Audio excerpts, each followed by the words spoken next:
Y'all, I just read Absolute Evil issue number 1, and we need to talk about this. Hello, everybody. Before I get into this comic, I just want to say, spoilers ahead, I will be diving into all of the contents, including that final page. And there are some really cool reveals in here, some really cool moments. So I just want to say, if you haven't read it yet, you've been warned. Where do I start with this? I mean, despite the cover, which clearly implies, I think, kind of what we're getting into in the issue, I didn't really know what to expect from this comic going into it initially. And it's no surprise to me that this team has given me such a fun reading experience. I mean, this is a comic that made me have verbal reactions. So if you were in the other room when I was reading this, you would have literally heard me shouting as I read something on the page. I had such a guttural reaction to it,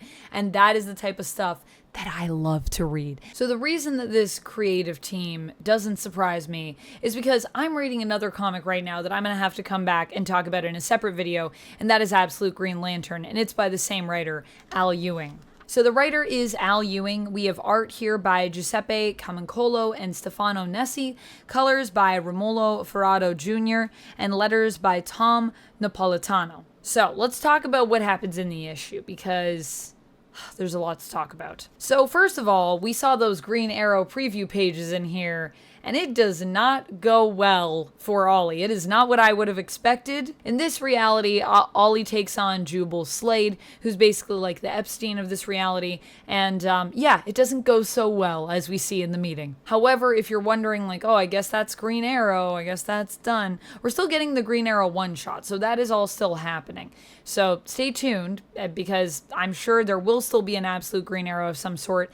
It just ain't gonna be Oliver Queen. So what's happening in here is we're having kind of a meeting of minds, a meeting of villains, if you will, and they're all getting together to try and team up. Because normally throughout history, when they've dealt with these opposing forces that have risen up against them, these heroes as we know them, they have been able to handle them individually. But now, as Veronica Cale says, they're dealing with something that's a little bit different. These are threats that they're not able to just straight up negate. They're more challenging. And they believe if they combine their forces that they can take them down together head on. And they also add in, Cale also basically says, you know, you guys can try to do it yourself, but I'm going to tell you right now, some of these things we're coming up against, it might be tricky, it might be impossible if we try to go alone. And we've never seen threats like this before, so it's a good time for us to team up. I gotta say at the beginning, I love how everyone's just immediately tired of Hector Hammond, by the way.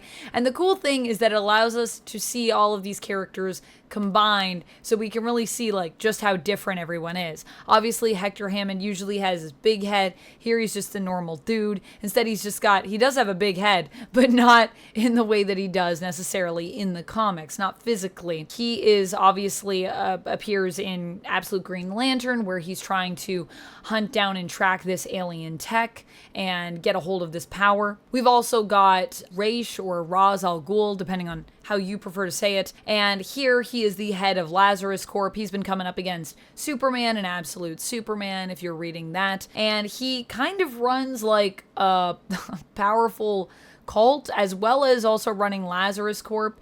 And he also is joined by his daughter, Talia. This is a much more modern, I think, kind of version of Ra's. Something that I noticed is that, you know, he's kind of more tied back to the 19th century when he found the Lazarus pits and he was working in Canada. In the Prime Earth continuity, I believe he is quite a bit older. I believe he's like 450 years old or something like that, whereas in this continuity, he's a couple hundred years old. So he's a bit younger. He's got a bit more of a modern look. And some people have also commented on the fact that he is a beefier Raish. He's got more stature. We got Veronica Cale, who's known for being a Wonder Woman villain. I would say she's one of the characters that I've seen that seems the most similar. I need to catch up on my Absolute Wonder Woman, though, so if there's something I'm missing there, you can let me know in the comments below. But in the comics, in Prime Earth, Veronica is known for being a businesswoman. Here she is the head of national security, so a little bit of a difference, but her appearance is pretty similar, I'd say, overall. Then we have absolute Joker, who's known as the Pale Man, and he is really fascinating because although maybe his face has like a bit of a similar shape to the Prime Earth version, he doesn't have blanched skin and green hair, and he is like the opposite of Joker, I think, in the sense that he is not chaotic. Joker is a force of chaos normally. This absolute Joker is something else entirely. He is a force for the natural order of things. He's all about order and control, which I think is super fascinating. And I even wonder if the reason why he doesn't like jokes, why he doesn't like to laugh, is because it unleashes this other side of him that we've seen that is more chaotic, and that his transformation is maybe attached to him laughing. I don't know. That's just a theory, but maybe there's something to it. I don't know. We'll see. We've also got Eleanor Thawne, who is basically our version of Eobard Thawne, it would seem, who's trying to track down Wally after that experiment blew up and basically created Wally, and she was working with Barry before. So I don't know exactly how close the two of them were, but it seems that she is very cold, kind of mad science-y in this world, and will stop at nothing to capture Wally, which is the summation of years of her work. But she doesn't really see Wally as a person. But it's interesting because she's also one of the most resistant, I feel. Her and Hector are the most resistant to join up with this team. In Hector's case, I think it's a matter of ego. He just thinks he can do everything himself. He doesn't need anybody's help. In Thawne's case, it seems like she is more of the mindset of like, I'm going to be giving you more than I will gain here. Like, I don't understand why I would team up with you just because, you have Lazarus Corp and all of that stuff. I also wonder if there is a part of her that is resistant to team up because, I mean, one, she maybe doesn't want to share her findings, but two, if there is something else going on in terms of her feelings about their approach to dealing with these situations. I could be misreading that, but we'll see. There's also Hawkman, who isn't really necessarily a member of the League in the sense that he's at the meeting with everybody at the beginning, but he does have a seat at the table, which would imply that they see him as an equal, even though they send him out to deal with Green Arrow. And so he is also clearly kind of their muscle of the team and has been working, with them for some time, since the 1950s, as we see at the beginning of this issue. Of course, whether it's the same incarnation of Hawkman, I need to know more about what's going on with Hawkman. Also, I gotta say, I love his design. We also have Brainiac, who is not really at this meeting, but is at this meeting through Raish's glasses that he's wearing on his face, which apparently are some kind of tech that allows Brainiac to see everything that Raish sees.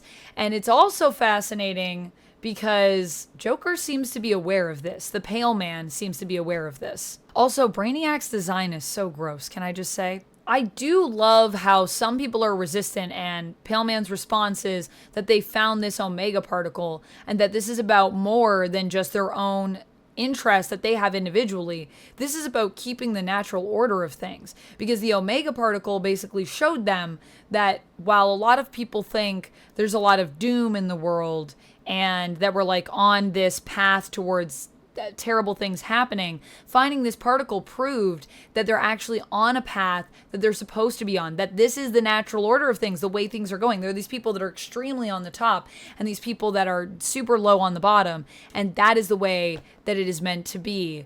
So that, I think, is fascinating, and I really love the speech that he gives, where in the end he says, we don't necessarily need to be friends, but we should be allies to protect the natural order, to protect what is just in the world.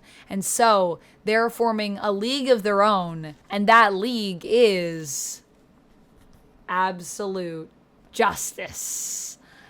I can't believe that our Justice League basically is the villains, but it fits so well in Absolute, does it not? I like that better than a team up with all of our heroes, to be honest with you, because it's just less what you would think we would be doing here, and that's what I like about this. People always talk about where they want this to go, and I feel like the problem is sometimes when we discuss those things is a lot of us are thinking in terms of the mainline continuity and what we want. and not thinking of the fact that this is a world that is completely off the wall. So I'm just along for the ride, and I hope that everything we get here feels super different like this does. Of course, this isn't all of the villains that we have in the issue. No, no, no. There is one more that we need to talk about. But before we talk about that big reveal at the end, I also just want to talk a little bit about some of the heroes that we see that they've dealt with in the past, and why I think for some of those heroes it hasn't gone well, but for these heroes we're seeing now, they actually are doing something. They're actually changing the world and affecting it to the point that all of our villains have had to team up here together. And so you see characters like Sandman, Wesley Dodds Sandman. You see Wildcat. You see Iron Monroe, who does not usually get referenced, but here he is. You see Green Arrow, obviously. And none of them have been able to overcome the villainy they were dealing with. Either they died or they were bought out. And I think that's because for those characters, they were following similar paths to their trajectory in the primer. They were kind of doing similar things, going about things in a similar way. Whereas our other absolute heroes, who are the anomalies here, are kind of allowing the world, or the world has shifted them in some way. So they're changed. They are so changed that they are becoming a thorn in the side of the villains who have to deal with them. And I think that is an interesting takeaway from this issue, that if heroes follow too similarly with their main counterparts, then they will meet some kind of end. Whereas it's only the heroes here that are different, that are unique, that get to survive in this new, tougher world. I gotta say as well, this reveal at the end with Lex, my goodness, I was not expecting that. Lex Luthor is the person that they end up calling in the end, because they say they need one more person, and that is Lex Luthor.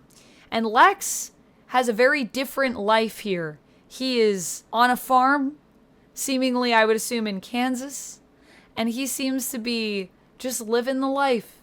He's married, he's happy, he's got a full head of hair, and poor Lex, because I feel like his life is about to be turned upside down when he's brought onto this team. I was also talking recently to my friend Sasha of Casually Comics, and she brought up something that I think is interesting that I didn't even notice. So shout outs to her. And if you guys are not following Casually Comics, what are you doing with your life? Go over there and subscribe right now, please.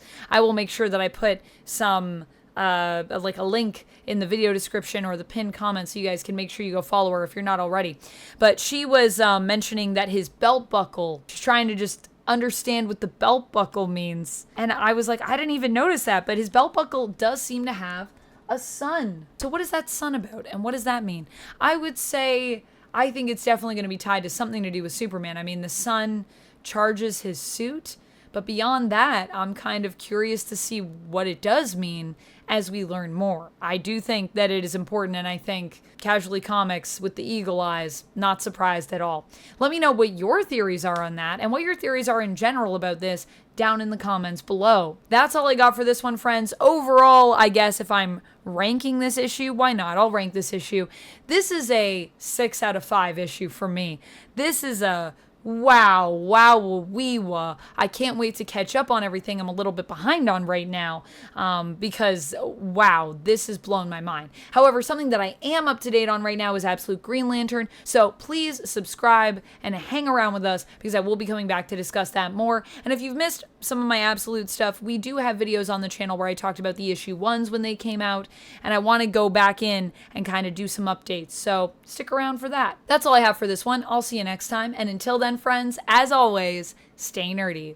Bye! And if you love when I talk about superheroes, or perhaps supervillains, you need to check out this.